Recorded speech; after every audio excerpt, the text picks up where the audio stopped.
தம்பி நான் அவன்கிட்ட போய் கிளினிக்கல் டெஸ்ட் எடுத்துக்கோன்னு சொல்ல முடியாது, அவன் நல்லா தானே இருக்கிறான்னு சொல்கிறான். அப்போ ப்ரொஃபஸர் அப்படி சொல்ல முடியாது, ஒரு சின்ன பாஸ்ட் மெமரி கூட அவன் பிரெயினை அஃபெக்ட் பண்ணுச்சுன்னா எல்லா மெமரியும் திரும்ப வந்துடும்னு சொல்கிறாரு. அப்போ தம்பி பயப்படுறாரு.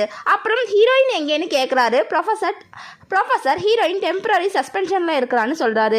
தம்பி ஹீரோயின் நம்பர் கிடைக்குமான்னு கேட்குறான். ப்ரொஃபஸர் எதுக்குன்னு கேட்குறாரு. தம்பி சும்மா தான் அவங்க கூட ஒரு டின்னர் சாப்பிட்றதுக்குன்னு சொல்கிறாரு. ப்ரொஃபஸர் நான் ஃப்ரீயாக தான் இருக்கேன்னு கேலண்டரை காட்டுறாரு. அதில் ஒரு டேட் ரவுண்ட் பண்ணி இருக்குது. தம்பி ஹீரோயின் நம்பரை நான் ஃபஸ்ட்டே வாங்கியிருக்கலான்னு யோசிக்கிறான். அப்போ அவருக்கு ஹீரோயினை ட்ராப் பண்ண இடம் ஞாபகம் வருது.